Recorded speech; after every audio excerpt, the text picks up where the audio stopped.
Hello बच्चों, NEET VNM chemistry में आप लोगों का बहुत बहुत स्वागत है।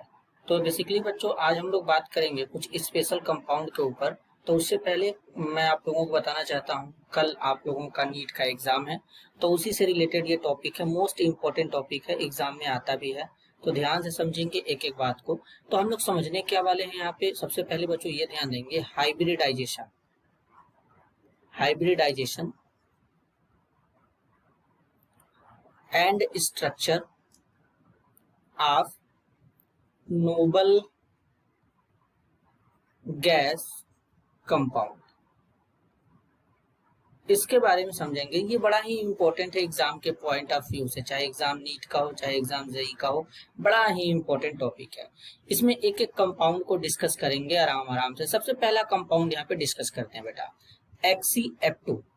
अब XeF2 को क्या कहते हैं, तो जिनॉन डाइफ्लोराइड कहते हैं। क्या कहते हैं, जिनान डाइफ्लोराइड कहते हैं। अगर हम इसके स्ट्रक्चर की बात करेंगे तो जिनान का वैलेंस इलेक्ट्रॉन कितना होता है, जिनान का वैलेंस इलेक्ट्रॉन 8 होता है, नोबल गैस है। तो दो इससे फ्लोरीन इस तरीके से यहाँ पे लग जाएंगे। अब दो फ्लोरीन इस तरीके से लग गए, इसका मतलब इसने अपना इलेक्ट्रॉन यूज कर लिया है 2। अब कितने इलेक्ट्रॉन बचे, तो इसके पास 3 लोन पेयर इस तरीके से बचेंगे बच्चों, इस तरीके से। और यहाँ पर बॉन्ड एंगल की बात करेंगे तो 180 डिग्री का होगा, और इसका स्ट्रक्चर जो होगा बच्चों वो लीनियर होगा। क्या होगा, लीनियर होगा। और इसमें अगर हम हाइब्रिडाइजेशन को कैलकुलेट करेंगे तो हाइब्रिडाइजेशन को कैसे कैलकुलेट करते हैं, सिंगल बॉन्ड सिग्मा होता है, तो 2 सिंगल बॉन्ड है तो 2 सिग्मा, 3 लोन पेयर, 3 2 5। और जब स्टेरिक नंबर 5 होता है तो हाइब्रिडाइजेशन बनता है sp3d, या फिर इसी को sp3d1 लिखते हैं बच्चों। तो ये हमारा एक पहला कंपाउंड था जिनॉन का, जो आप लोगों को पूरी अच्छे तरीके से समझ में आ चुका होगा। अब चलते हैं दूसरे कंपाउंड के ऊपर। दूसरा कंपाउंड यहाँ पर हम लेने वाले हैं XeF3 प्लस आयन। ये जिनान का कंपाउंड है जो कि आयंस के फॉर्म में है बच्चों। कौन से फॉर्म में है, आयंस के फॉर्म में है। तो इसमें अगर देखेंगे तो जैसे जिनॉन है, जिनॉन के साथ में 3 फ्लोरीन इस तरीके से लग जाएंगे।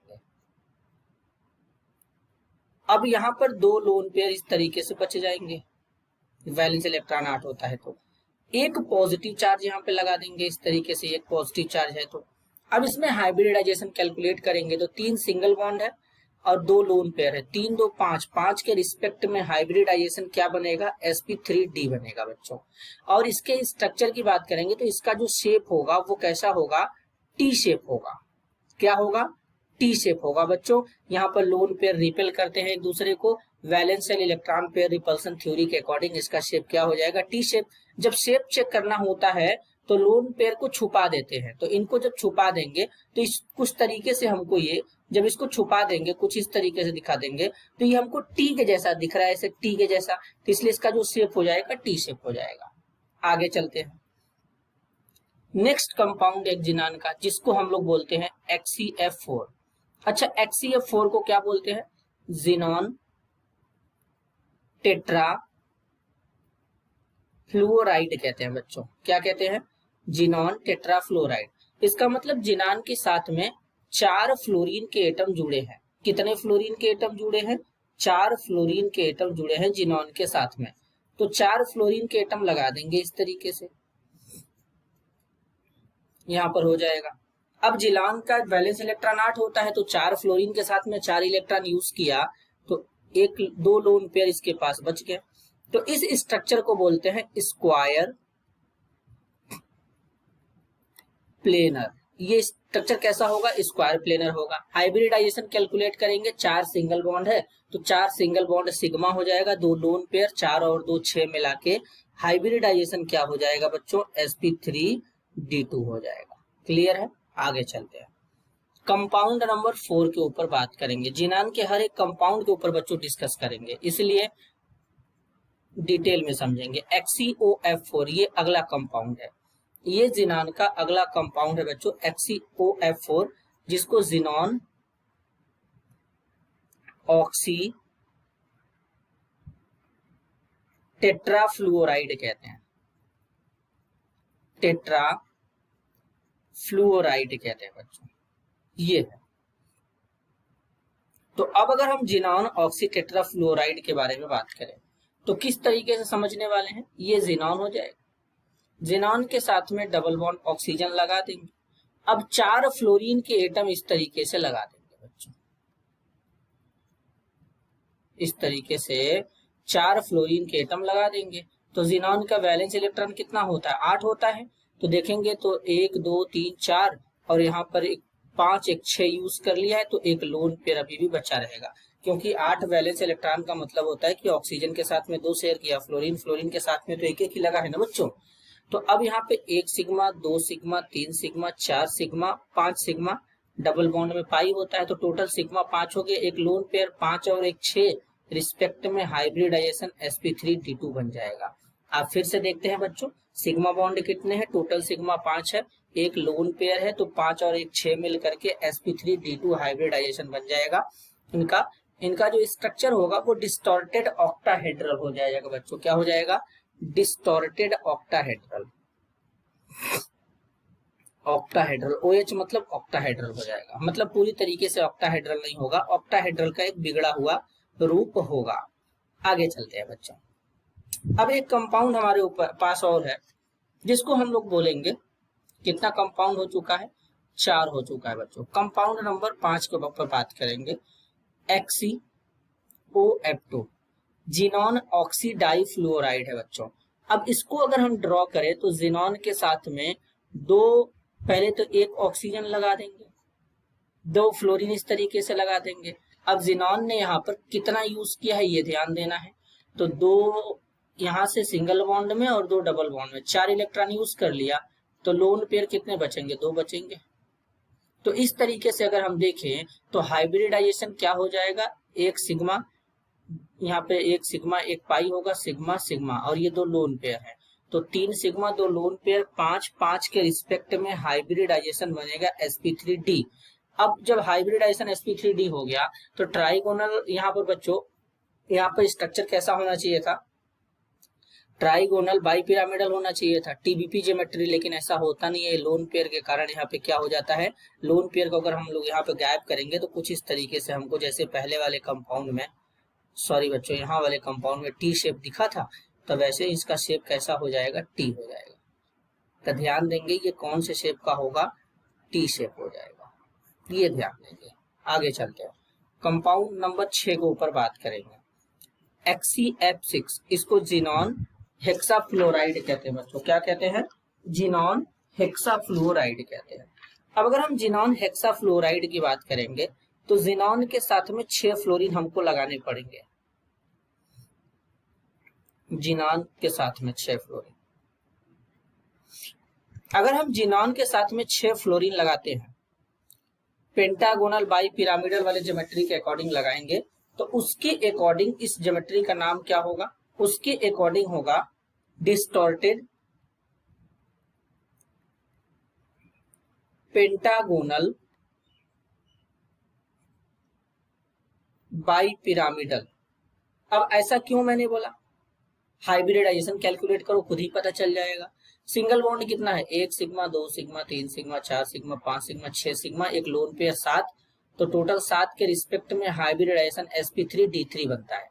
और जब हाइब्रिडाइजेशन sp3d3 होता है बच्चों, तो उस टाइम पे जो ज्योमेट्री होता है पेंटागोनल बाई पिरामिडल होता है। तो अब यहाँ पर पेंटागोनल बाई पिरामिडल तो पूरी तरीके से हो नहीं पाएगा क्योंकि लोन पेयर है, तो इसलिए कौन से फॉर्म में चला जाएगा, डिस्टॉर्टेड फॉर्म में चला जाएगा। या फिर अगर ऑक्टाहेड्रल के फॉर्म में लेंगे तो इसको हम लोग बोल सकते हैं कैप्ड ऑक्टाहेड्रन, या फिर इसी को डिस्टॉर्टेड ऑक्टाहेड्रन भी हम लोग बोल सकते हैं बच्चों, ये ध्यान देंगे। आगे चलते हैं, नेक्स्ट है कंपाउंड नंबर 7, XeF5 पॉजिटिव, ये आयन है। तो जिनॉन के साथ में फ्लोरीन इस तरीके से लगाएंगे, कितने, 5 लगाएंगे। तो अभी ये कितने लगे हैं, 4 लगे हैं, अब हो गया 5। तो जिनॉन के ऊपर एक पॉजिटिव, यहाँ पर ये कॉम्प्लेक्स के ऊपर, कंपाउंड के ऊपर पॉजिटिव चार्ज है, जिनॉन का वैलेंस इलेक्ट्रॉन 8 होता है, तो एक लोन पेयर यहाँ पे बच जाएगा। तो 1 2 3 4 5 यहाँ से यूज हो जाएंगे, 2 7, एक पॉजिटिव चार्ज आता है, एक इलेक्ट्रॉन कम हो जाएगा। तो अभी इसमें अगर हाइब्रिडाइजेशन देखेंगे तो 1 sigma, 2 sigma, 3 sigma, 4 sigma, 5 sigma है एक लोन पेयर, और 5 और 1 6 हो जाएगा। जब 6 होगा तो इसके रिस्पेक्ट में हाइब्रिडाइजेशन sp3d2 होगा बच्चों। और स्ट्रक्चर इसका जो होगा बच्चों वो होगा, वैसे तो ऑक्टाहेड्रल होना चाहिए लेकिन होगा नहीं, लोन पेयर आ गया। तो ये चारों मिलकर एक स्क्वायर बनाएंगे, ये चारों मिलकर स्क्वायर बनाएंगे और ये फ्लोरीन एक पिरामिड बनाएगा। तो इसको बोल देंगे स्क्वायर पिरामिडल। तो ये स्ट्रक्चर कौन सा हो जाएगा? स्क्वायर पिरामिडल स्ट्रक्चर हो जाएगा। अब बात करेंगे कंपाउंड नंबर 8 के ऊपर, XeOF4।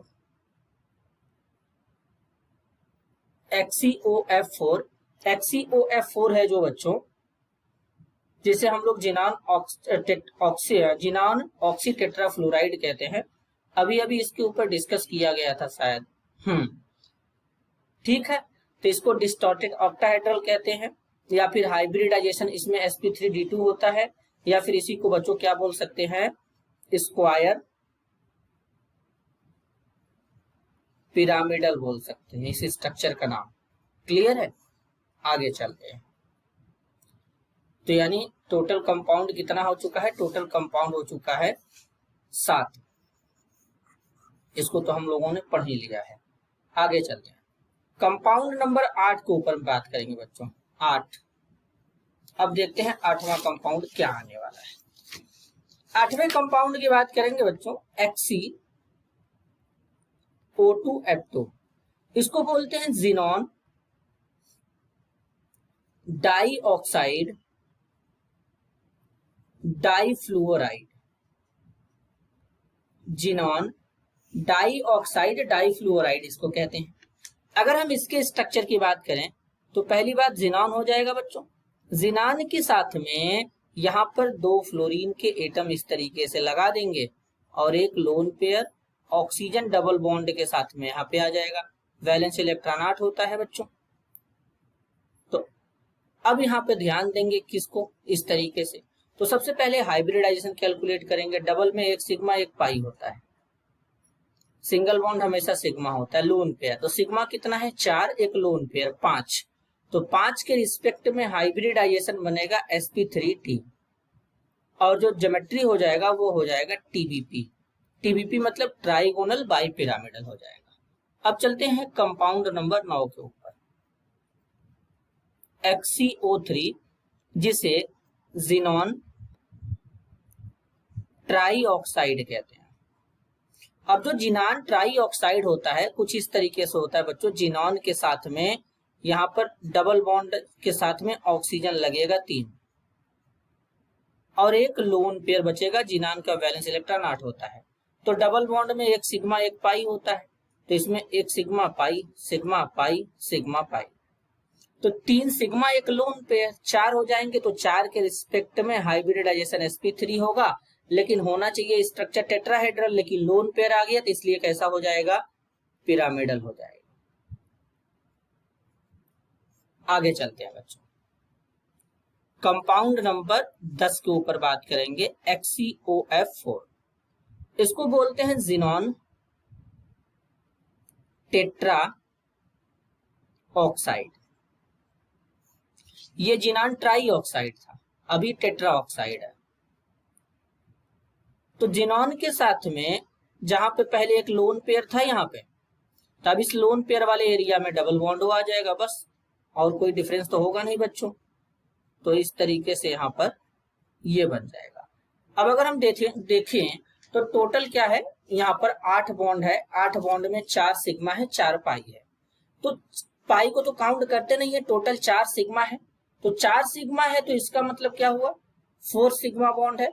तो इसका मतलब हाइब्रिडाइजेशन sp3 हुआ, और ज्योमेट्री कैसा हो गया? टेट्राहेड्रल हो गया बच्चों। कितना हो गया? टेट्राहेड्रल। तो बॉन्ड एंगल कितना होगा? 109 डिग्री 28 मिनट का होगा। क्लियर है बच्चों?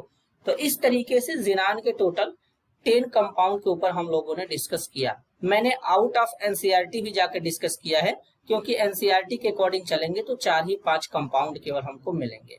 अब एग्जाम में इससे किस टाइप्स के क्वेश्चन आते हैं? मैच द कॉलम आ सकते हैं, एक साइड में कंपाउंड, एक साइड में हाइब्रिडाइजेशन लिख करके, इस तरीके के कंपाउंड आ सकते हैं। तो इसको बेसिकली ध्यान देना है बच्चों, और ये नीट और जेई के पॉइंट ऑफ व्यू से बड़ा ही इंपॉर्टेंट है, तो इसको ध्यान देना ही देना है, इसमें कोई भी कॉम्प्रोमाइज नहीं कर सकते हैं।